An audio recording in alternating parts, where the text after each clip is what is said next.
professional serving community. talkradio.nyc.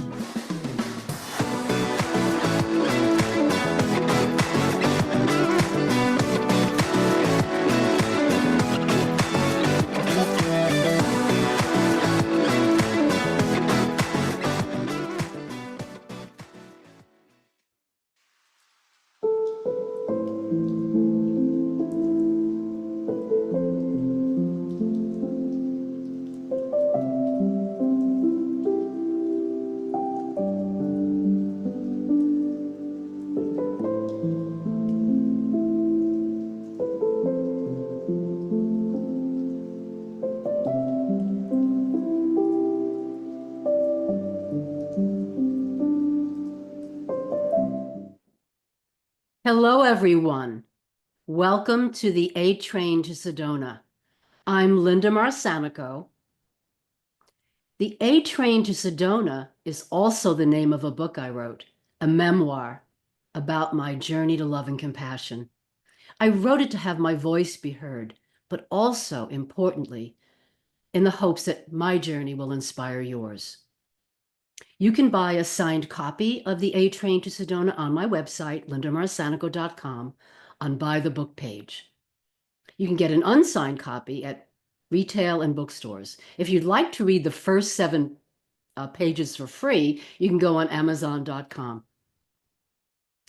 I also have a free gift for you.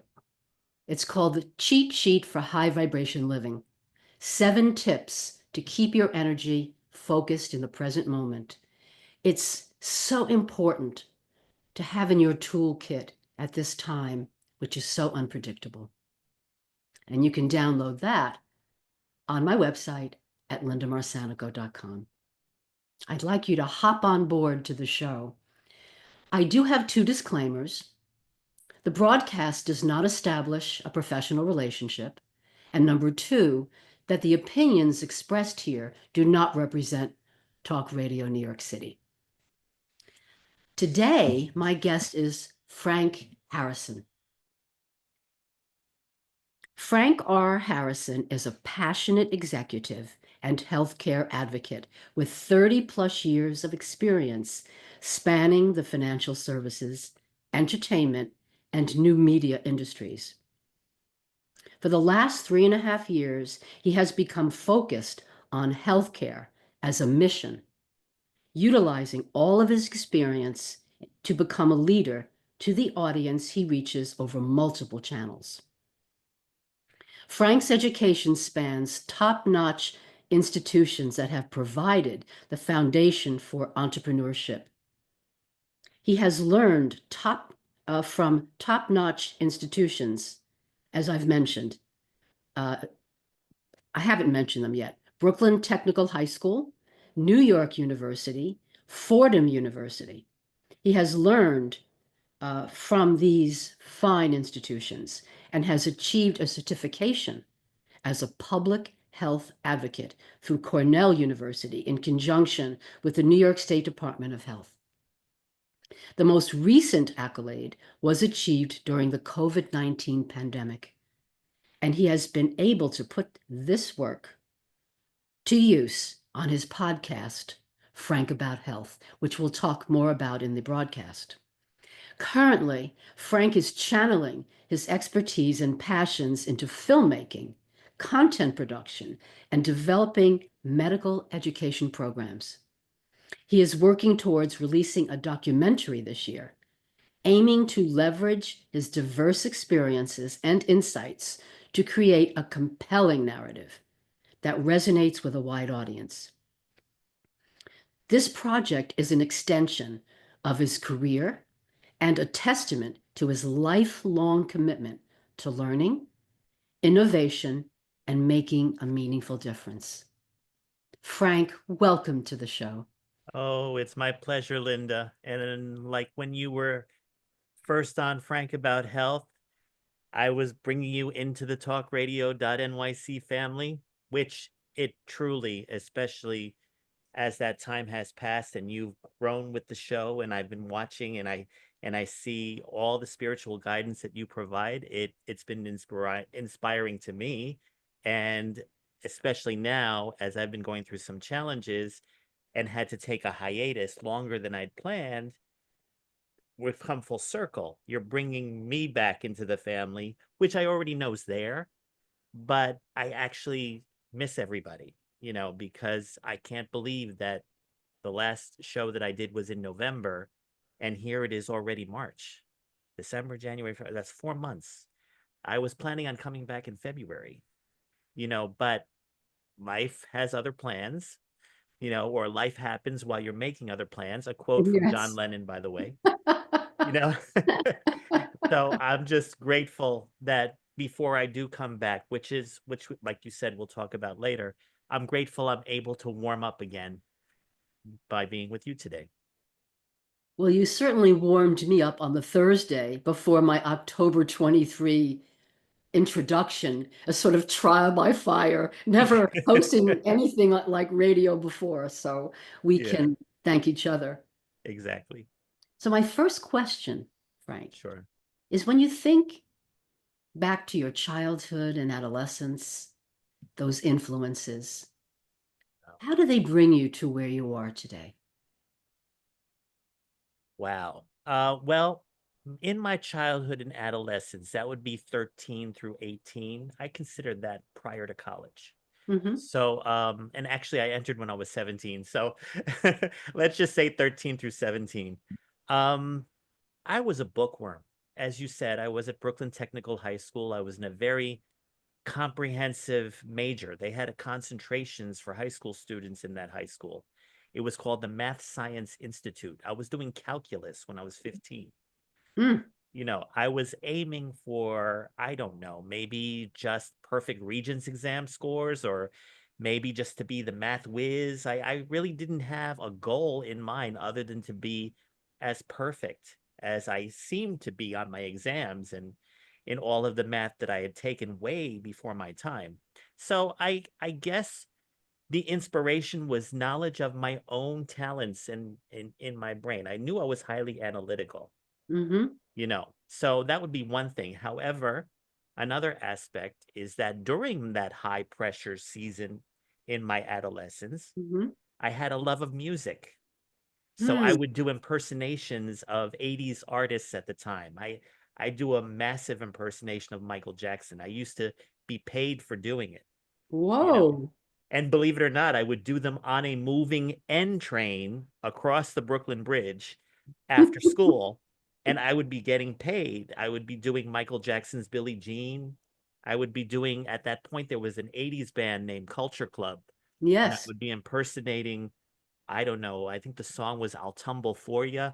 There was Madonna, but I would be impersonating Madonna herself. I would just be, impersonating the particular dances or stuff like that. So first you have my analytic mind, then you have my love of music, and then I guess I'm burning the candle at both ends because while I was a junior at Brooklyn Tech, I developed my very first seizure. So I would have to say maybe that was divine intervention to slow me down, keep me focused, but at the Hmm. same time realize that my brain had a lot of power and I was probably overusing it. Doing all-nighters by studying constantly.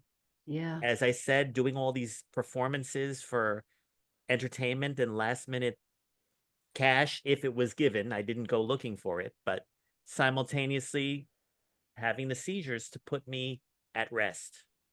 But it was interesting how the seizures made me not only take caution in everything I was doing, from my studying, from my dancing, from my working, um, it also made me look more inward and try to understand what was going on with me emotionally, psychologically, of course, neurologically. Hmm. And I guess I didn't really get to see all those components gel until I got to NYU.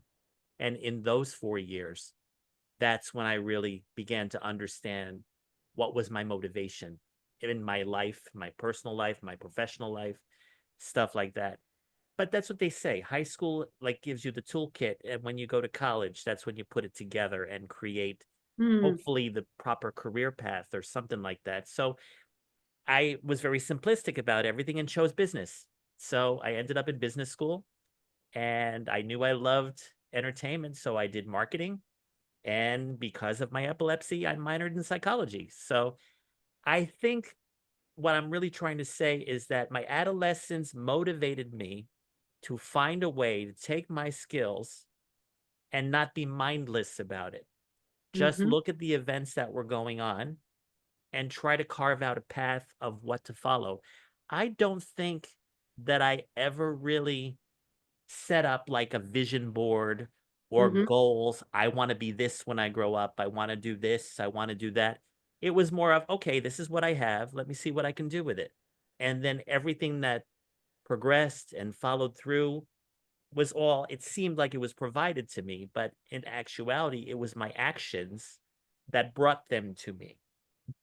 And I think overall, as I continue to move forward through life, I tried to capture that knowledge of my personality and just say, okay, let's see what I have to do now Hmm. and work with it and map out at least a 6 month milestone chart or plan, a vision of how, if you don't achieve this, what will be your pivot. So I naturally developed, I guess, what would be dubbed entrepreneurial spirit or entrepreneurial thinking. I'm also wondering if the epilepsy, the first seizure, enabled you to look inward and really start your spiritual journey, because the journey is inward. Good question. I don't know if it made me start being spiritual, although I will say that I found myself saying after a seizure, and I used to have a lot of them. I mean, we're talking like one a month. All Mm. right. And that's pretty good considering other cases I've heard throughout the whole training that I later on pursued with epilepsy and research into human behavior. But that being said, I always would come out of a seizure and I would say, God, why did you do this again? What am I supposed to do now? The first word out of my mouth was God. So I guess instinctively, I knew there was a higher power at work. I Mhm. just didn't own it, or I didn't really recognize it as Yeah. clearly. I Yeah. still thought I was in control, but I clearly wasn't if I was stopped with the seizures as I'm Mm. progressing with my work and with my desire to party. What would you say the role of spirituality is in your life? Especially recently, I would say the role is to listen more to my inner voice than the noise that I hear outside. Mm. And I've heard too much noise, too much noise, not just from family, but look at the media, all the noise that we get every day. I'm right now just watching 80s retro television to avoid the news. So that's Hmm. keeping me calm. And I'm Yes. listening to what my voice is saying. No, Frank, you don't want to watch this right now because it's going to make you nauseous, or something else. I hear a lot of people saying that, and I do this myself, that I'm avoiding a lot of the noise, as you call it. If I look at the news, it's just to take a peek, but I don't dwell there. And I Right. dance around, I watch movies, I listen to music to keep myself calm. And all of the tips in my cheat sheet have that purpose to bring us to the present moment, breathing to relax, because we really need to be doing that. Exactly. Exactly. Um, so overall, the real awakening, and I'm kind of quoting Sam there. That's the title of his book, Everyday Awakenings. The Yes. real awakening for me in terms of how I wanted to live my life in healthcare came through living with epilepsy, going through COVID, and watching family members get critically ill. And I guess similar to my high school experience, I would observe what I'm involved with and I would make something of it in terms of my podcast, Frank About Health, or in terms of any other type of business projects I got myself involved in after I graduated college. Although I did spend 10 years in the music industry first, so I got to live out that dream What for a did you do while. in the music industry? I worked for Sony Music Entertainment when it was a full-fledged company compared to what it is today. And it involved interaction with the international department, international artist development. I did soundtrack licensing I worked with their record club, Columbia House. I did digital marketing with their Mm. websites. I tried to help integrate cdnow.com, which no longer exists, into the company with the management team and stuff like that. But my biggest windfall was when Titanic was released and Celine Dion was developed as an artist. And I was involved in watching all the screeners of that film 13 times before it was released to the public, so I could come up with the marketing plans for how her album and the companion soundtrack with that song "My Heart Will Go On" will Oh, get to the record club, get to the retail store, get to videos and all that stuff. And then that was my first year being invited to the Oscars as a result when she performed and won that year. how So exciting. again, that all evolved. It's an example how the role of spirituality in my life is following what is being laid out for me and not allowing the distractions of doing things because it's more secure or doing things because it'll give you more money. I'm not saying to be reckless with your life, but I'm Hmm. saying Hmm. to establish firm boundaries on who you are Hmm. in extension to the rest of the people you're dealing with in your life, your family, friends, so forth and so on, well, colleagues as well, but also boundaries with you and I guess you could say your inner voice. I still believe we have a creator, but Hmm. I'm not very religious. Although I did have 4 godchildren, so I do believe in being a godfather, but you won't find me at church every week. Only I want to special say, occasions. I want to say that spirituality is one thing and religion is another. Correct. But it is Correct. time for a break. And when we come back, Sure. I'd like to talk about the motivation behind Frank About Health. What led you to want to have that as your focus on Talk Radio New York City? But now it's Okay. time for a commercial break. All righty. See you in a few. Yes. Are you a conscious co creator? Are you on a quest to raise your vibration and your consciousness? I'm Sam Leibowitz, your conscious consultant, and on my show, The Conscious Consultant Hour Awakening Humanity, we will touch upon all these topics and more. Listen live at our new time on Thursdays at 12 noon Eastern Time.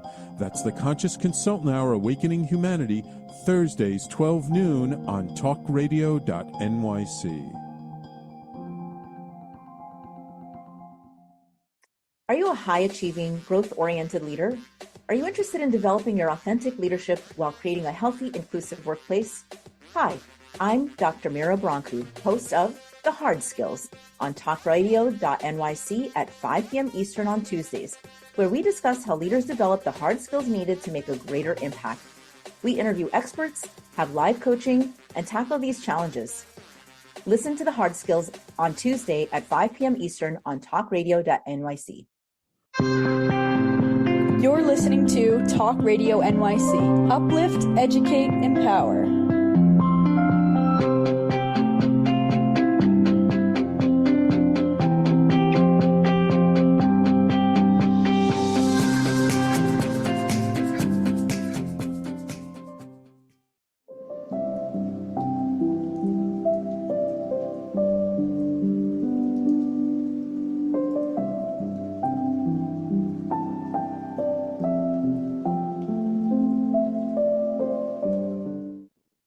Hello, everyone. Welcome back to the A Train to Sedona. I'm Linda Marsanico with my guest, Frank Harrison. As we continue, there are some comments.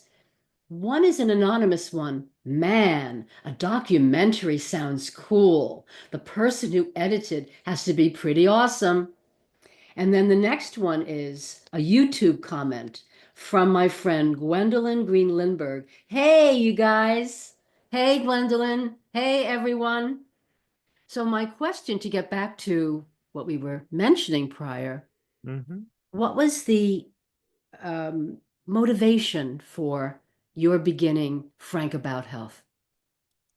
Well, the motivation was mutually created by myself and Sam Leibowitz. I wasn't interested in discussing all about health.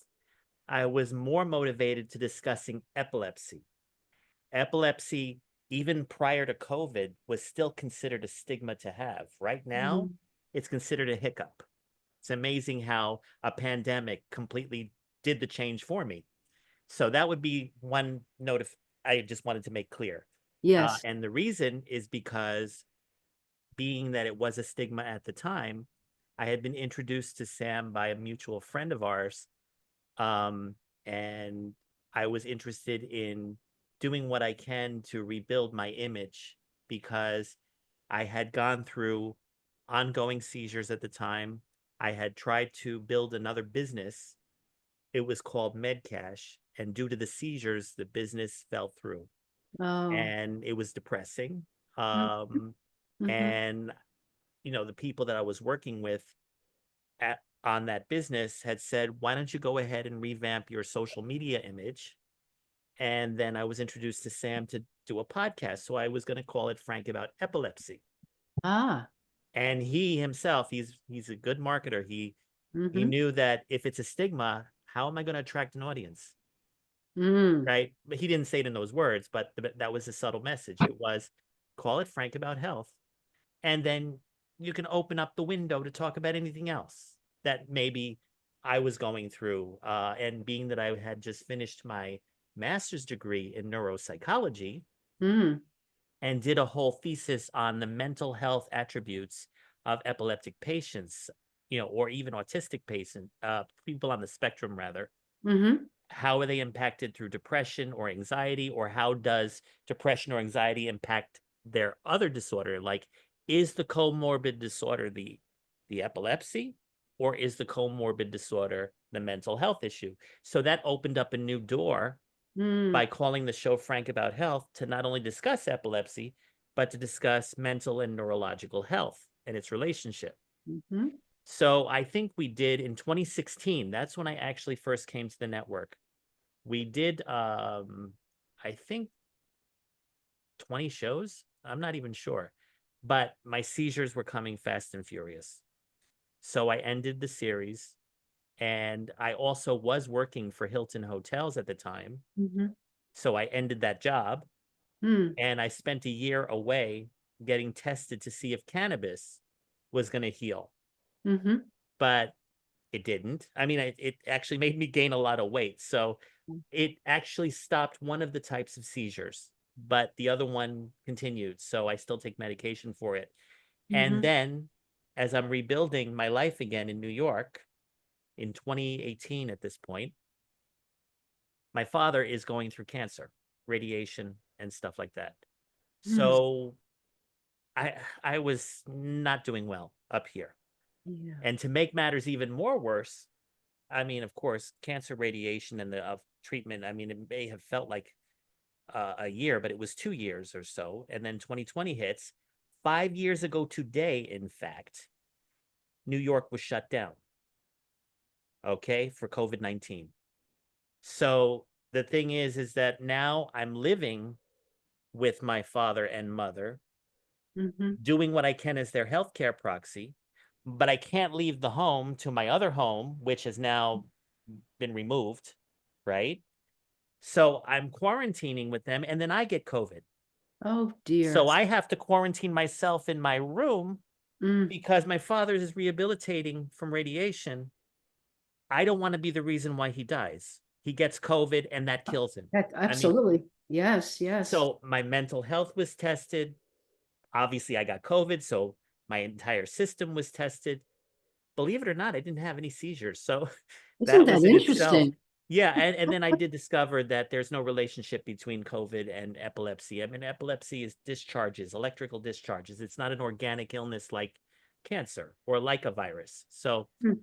the thing is, whether that's a blessing, I don't know, but it gave me a lot of time to think. And then I reached out to Sam by email because now everything was on Zoom. Yes. And I think that was late 2020, early Mhm. 2021.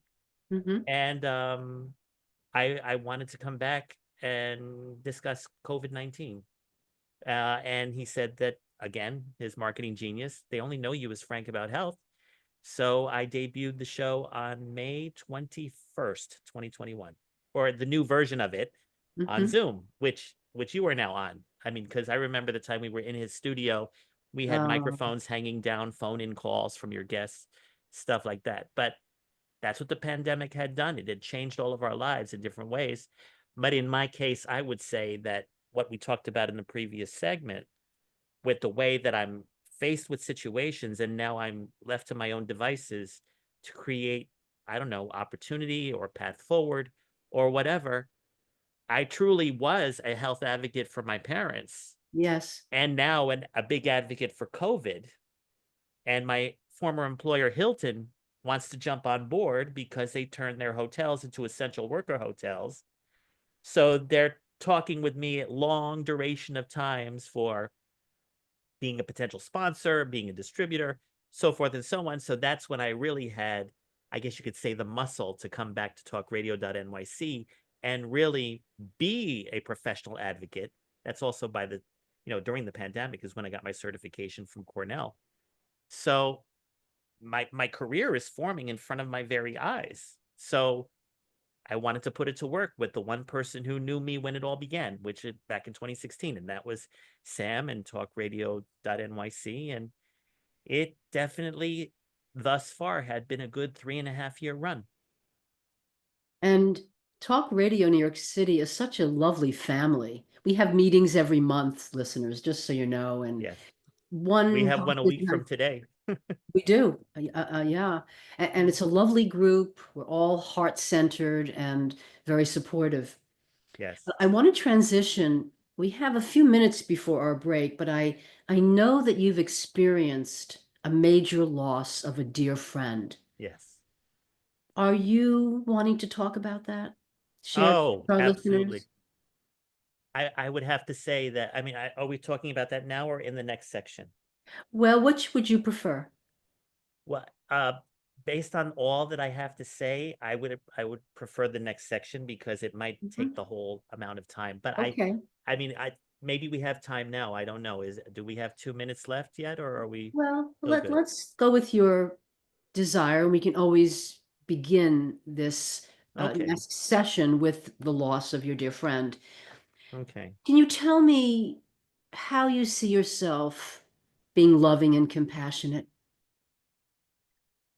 Oh, that is a very deep question because I tend to think of myself as a caring, loving, giving person, and I'm very sensitive. However, I get tested a lot and sometimes by the wrong people. So as a result, when I get tested, I also tend to shut down. So in this particular case, how I consider this friend, Retha Gray, who everyone Yes. at Talk Radio knows, and not to mention, she worked with Betty White, so she had a very big following on TikTok and, Mm-hmm. through her life in LA and stuff like that. But the way that we met, again, another circumstance that I never planned for. And she was literally advising me at all points in my career progression. I met her in 2013 Oh. and I first came to Talk Radio in 2016. Already I had seen her doing podcasts, so she motivated me. Mm-hmm. But she was not the key inspiration, as I said. The key inspiration was trying to rebuild a business of mine that had fallen through. But I also did see that with the way technology was advancing, that was going to help me at least regain my core audience to revamp my business. And yet I would turn to her for advice because it was kind of like being in show business, but not so much, So she had the knowledge of how to be able to be the presence on my show and how to really engage with the audience and so forth and so on. So how do I see her as an example of love in my life? That was pretty much your question, right? I asked, yeah, however you want to interpret it, how you are loving and compassionate. And you obviously attracted Erythrea. How do you pronounce her first name? Retha, Aretha. Reatha, Retha. Aretha without the A. So you attracted her into your life, which Yes, is part of the law of attraction. If I'm loving, true, I attract loving situations and loving people. true. And so I would say that she was a model for me to understand that when you're fully connected to an individual, you get a sense of the quality of the way you love, and you transfer it out, hopefully, to your family and friends and other loved ones. Um, but you also begin to see a part of yourself in that other person. Mm. And I would have to say that other than other friends of mine and other family members who I do love, as I said, sometimes I get distracted by the noise or maybe even my own seizure activity that could be going on. I'm always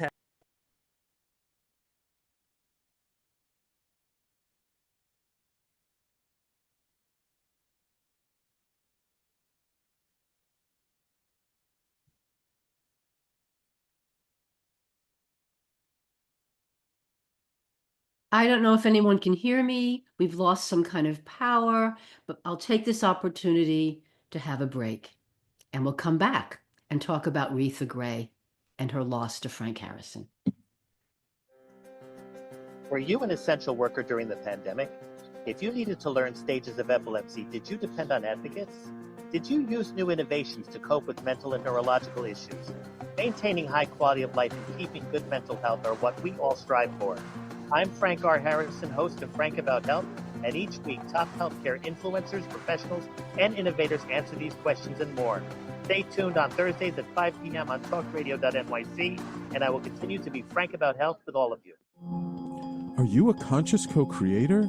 Are you on a quest to raise your vibration and your consciousness? I'm Sam Leibowitz, your conscious consultant, and on my show, The Conscious Consultant Hour, Awakening Humanity, we will touch upon all these topics and more. Listen live at our new time on Thursdays at 12 noon Eastern Time.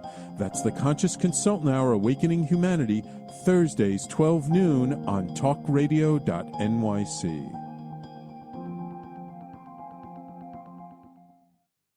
You're listening to Talk Radio NYC at www.talkradio.nyc. Now broadcasting 24 hours a day.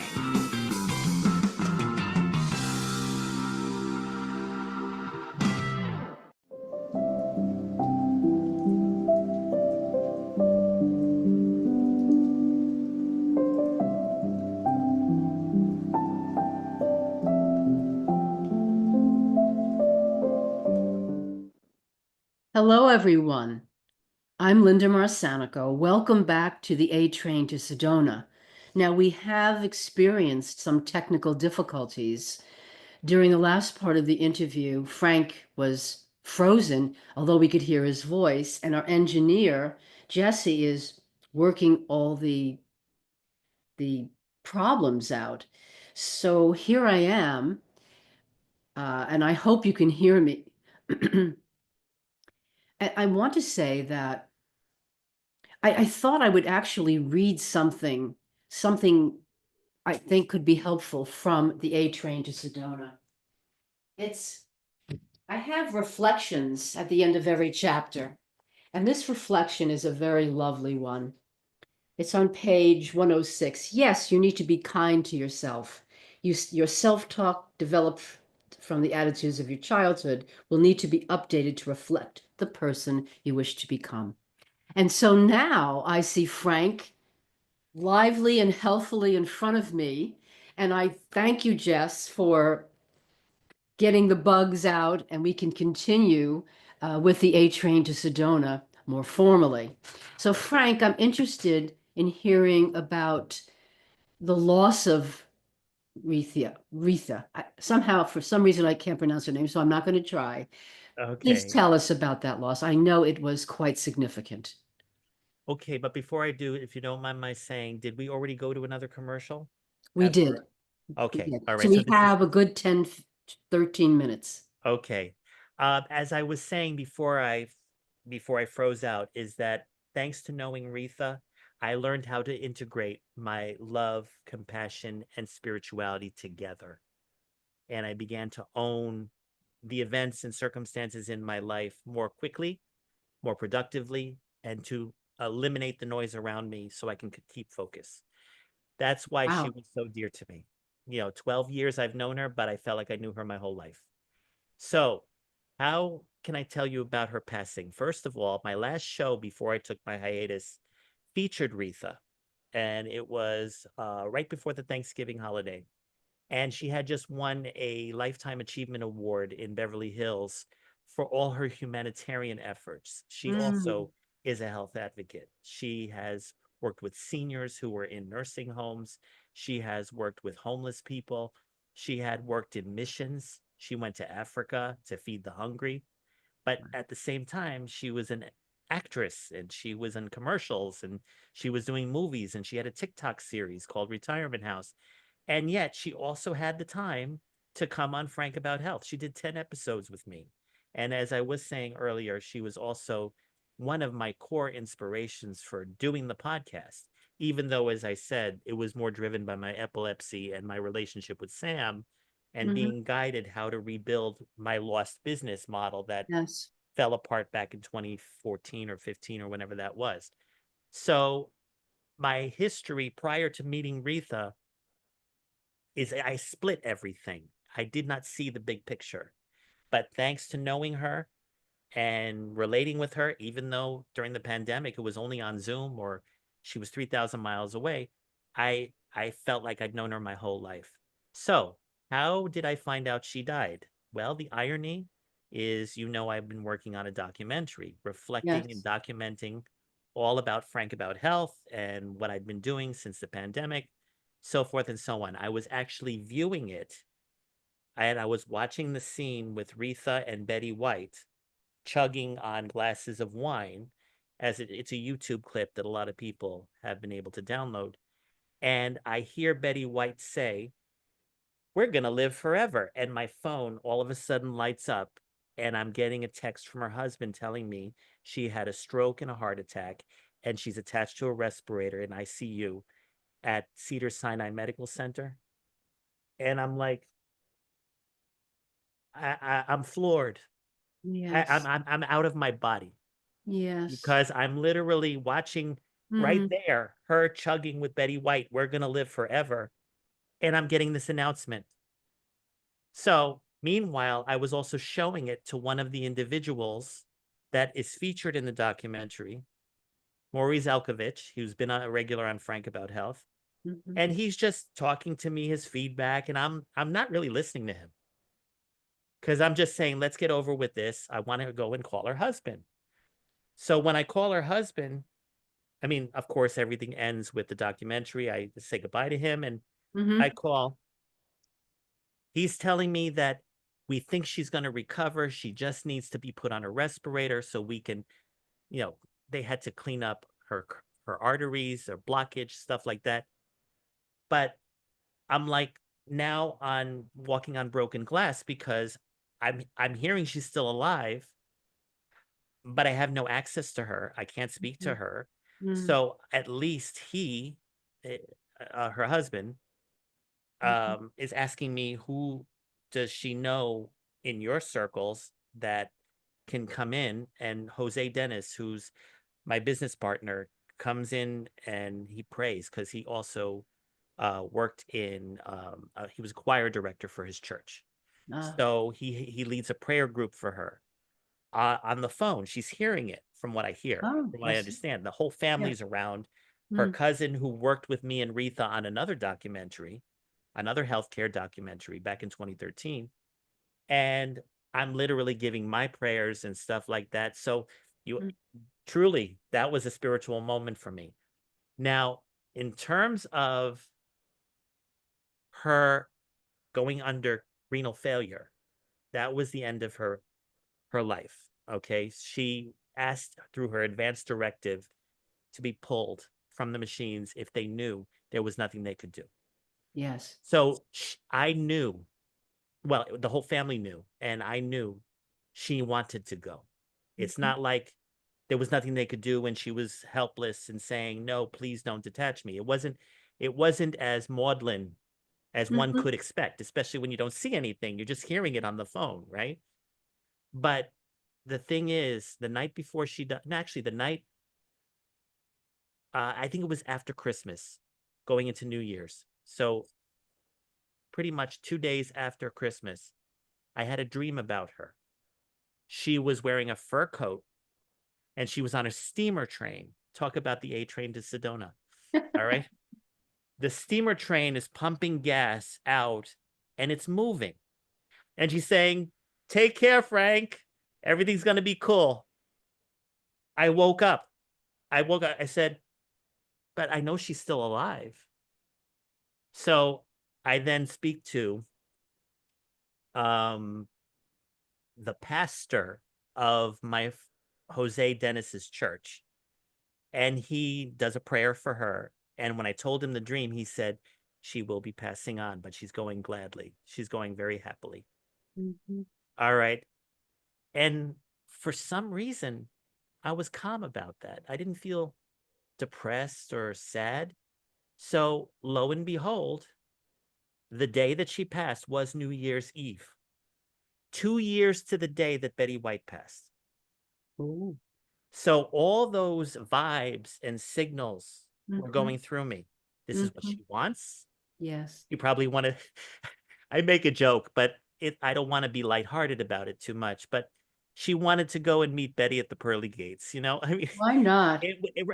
before 2025 comes in, let's go reunite, I mean, but I would say that what my joke is resonant of the moment she died. I felt it.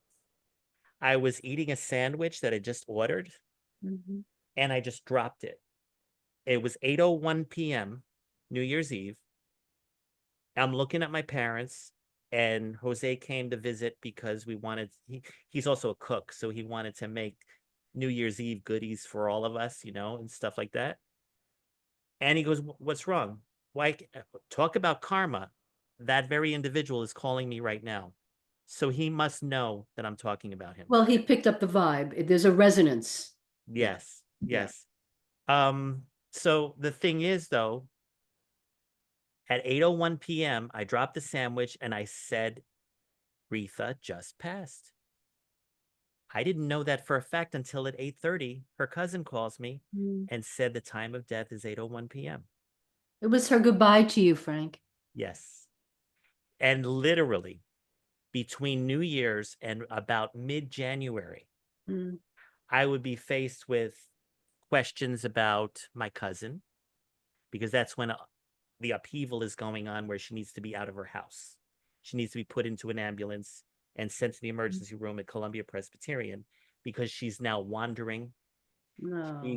She's completely out of control. And her own son, who's her caregiver, was not available. So there's now safety concerns. I'm getting a call from our housing project saying that if you don't do anything, we're going to get Adult Protective Services.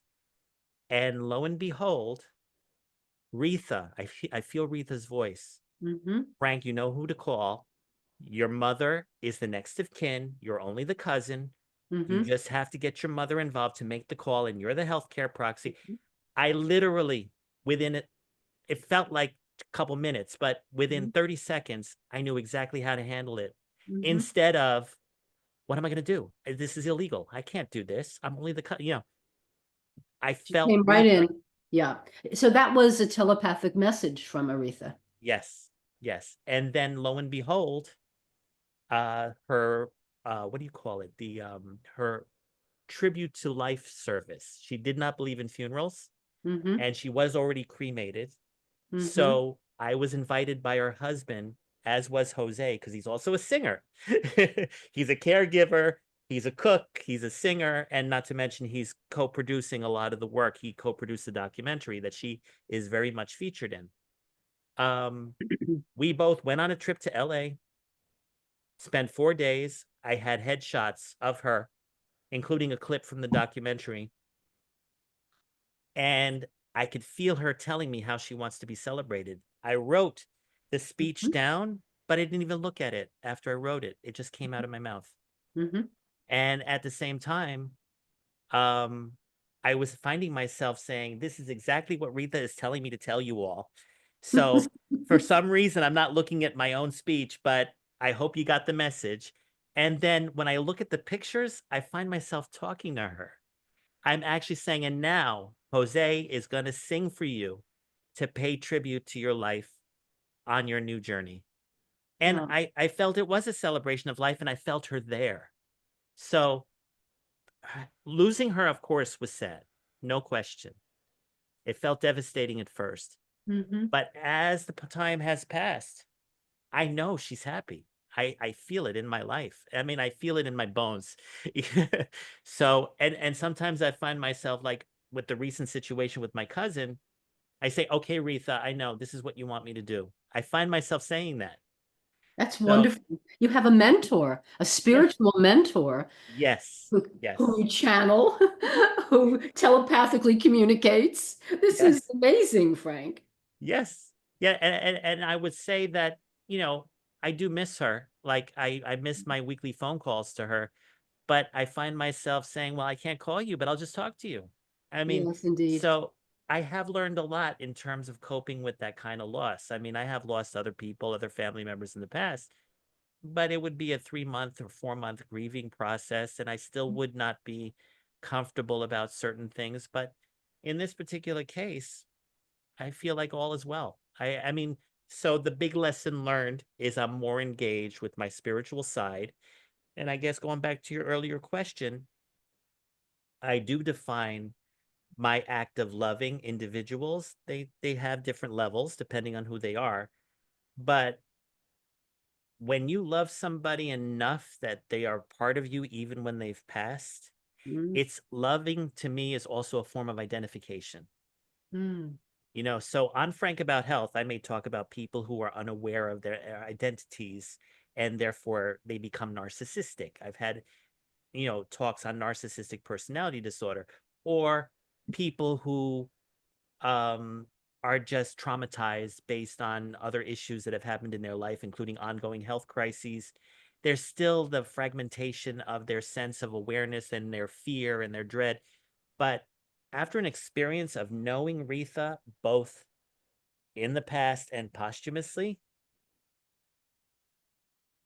I've learned that that's what a lot of people probably lack in their life to have a strong sense of self. I always say advocate for your healthcare, but you can only advocate when you have a strong sense of what your condition is, who you are, what motivates you.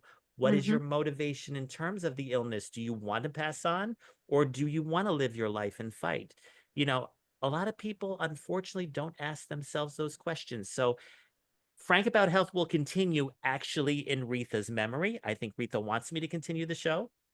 There were moments I thought maybe I should just stop, but no, it's therapeutic for me to do it. So And I there's so much for you to share, Frank. absolutely. And I know that there have been times when I've probably shared content that was erroneous or probably put people to sleep, but you can't have a perfect show every time. We're not perfect, We're but not perfect. but I need to say that we need to go on a Sure. break. But when we come back, I want to hear, and I think our listeners want to hear about your documentary.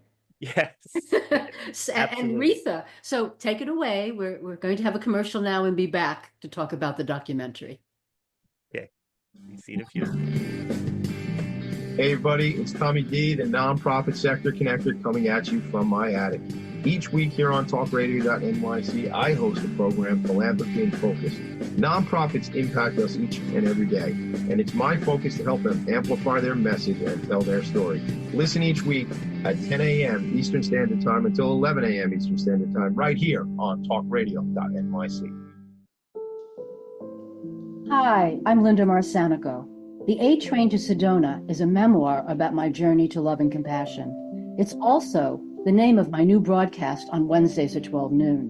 When we are spiritual, we embrace possibilities and ideas, which strengthen our mind, body, spirit, health, and wisdom. On the A Train to Sedona broadcast, I plan to interview guests who embrace these expansive practices. Join us on Wednesdays at 12 noon on Talk Radio New York City. You're listening to Talk Radio NYC at www.talkradio.nyc. Now broadcasting 24 hours a day.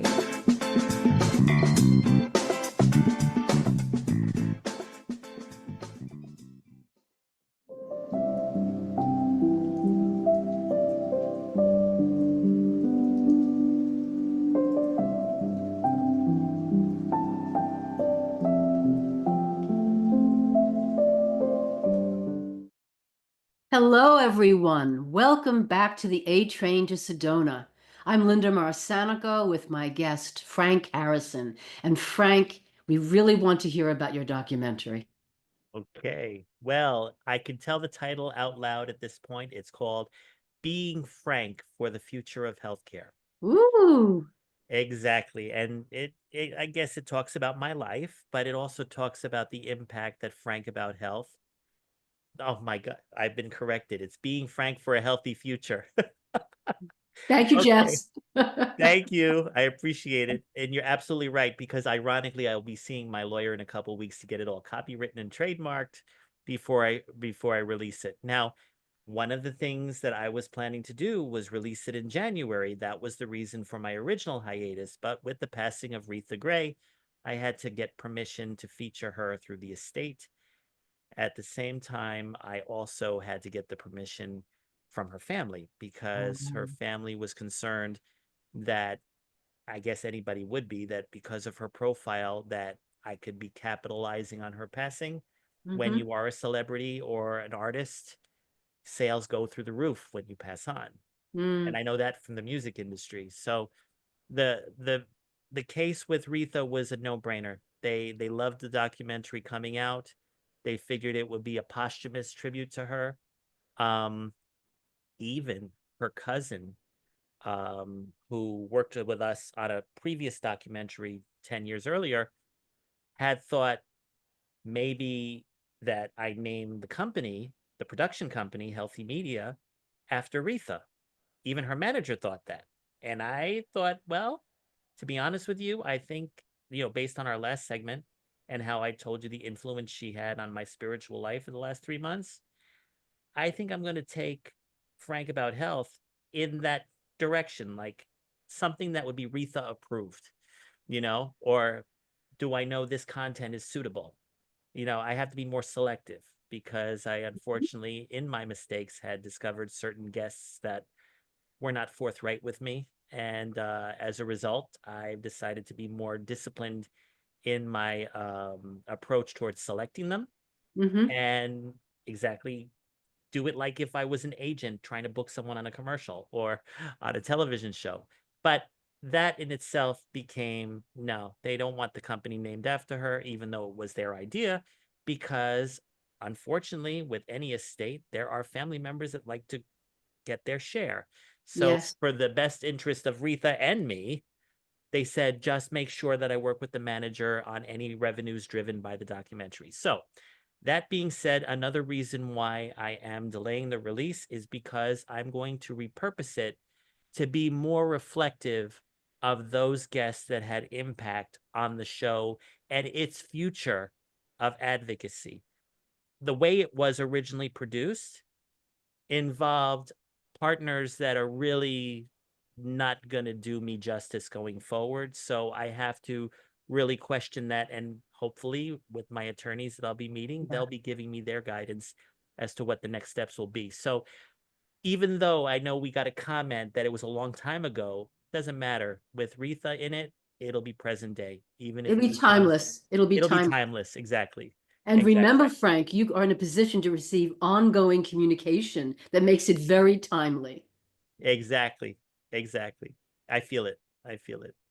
I totally agree. So the documentary, though, has multi-purposes. It's not just to share the story. It's also to, um, pay tribute to Retha for sure. It's also to show the value that talkradio.nyc has provided, not just to me, but all the other people that are featured in it, because they were very influential in creating the longevity, the through line of the health part of my name, the show's name, rather. Mhm. As I said, it began as Frank About Epilepsy, and then I was able to branch out into mental health. But for me to get involved in other issues that I don't even relate to or have experience with, that couldn't have been done if it wasn't for those guests, you yourself included. Of course, you weren't part of the network at the time, so you're not featured in it, but who knows? With AI and other things, maybe we can add you in. We'll see. We'll see. But that is part of my hiatus. It's not just to obviously regroup and regather my focus, but also to take an existing product that no, you will not have to make more edits. Don't worry. Uh I just gotta no, don't worry. We have to let our listeners know that we are getting messages from the engineer who is the editor. Can I Correct. recite that? Yes, you can. Do not make me make more edits. Sir. No worries. There is artificial intelligence, and I've already been able to coordinate things so that if there are edits required or needed, it's going to be instant. It's not going to be the way things were. Again, there was an unfortunate circumstance with the partner behind the documentary, and that was Hilton. Hilton is semi-involved, but it's very interesting how they provide me with funding and a window to produce a product, proof of concept, but they pull back when we have a new elected president. So that's an issue not for another show. But it also tells you that you use your spirit and not let it get interfered by people who don't have the spirit. Yes, yes. Now we have just a few minutes before Sure. we end this wonderful, friendly discussion. Would you tell us when you're coming back more formally now, and how people can reach you should they wish to? Okay, well, if they want to reach me personally, my email is, excuse me, frankrharrison1@gmail.com. Or simultaneously, they can look at my website, www.frankrharrison.com. And simultaneously, there is a talkradio.nyc YouTube page that features a catalog of 83 of the 133 shows that I have done, including those with Retha Gray and you. And that's simply on YouTube, talkradio. Look at Frank About Health and the playlist.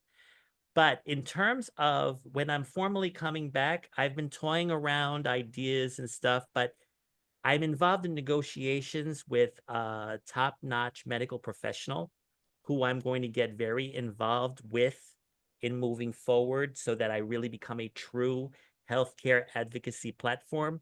So based on my meetings with him and timeliness of everything that needs to be prepared, I am aiming for the first Thursday in April. So that would be April 3rd, I believe, from 5 to 6 p.m. Wonderful. And Frank, any last words, anything you want to leave with our listeners? Take the F train to spirituality, which is using the influence of this particular show, the A train to Sedona, and using your own life experiences and your instincts and your advocacy of your life, your quality of life. Use all of those tools and come up with a map for your future. That's what my train conducts. You know, whether it's tapping into this show or tapping into the Conscious Consultant Hour, which is on Thursdays from 12 to 1, or whether it's tapping on to Frank About Health when I return, I want everyone to be aware that these shows are for you to help integrate into your life. And as you hopefully have heard through the last half hour, especially, I have been able to use my show and use my appearance on this show to tell how the passing of Retha Gray has helped me integrate my journey to be more aware of my intuition, more aware of my spiritual senses, and more aware that it is those senses that allow you to love as fully as possible. Beautifully said, Frank. Thank you you. so much. What a joy to have you with us. And I want to say that next week, my guest will be Amanda Beth Johnson, who is a healer and a life coach. I hope to see you next week. Bye for now. Bye-bye.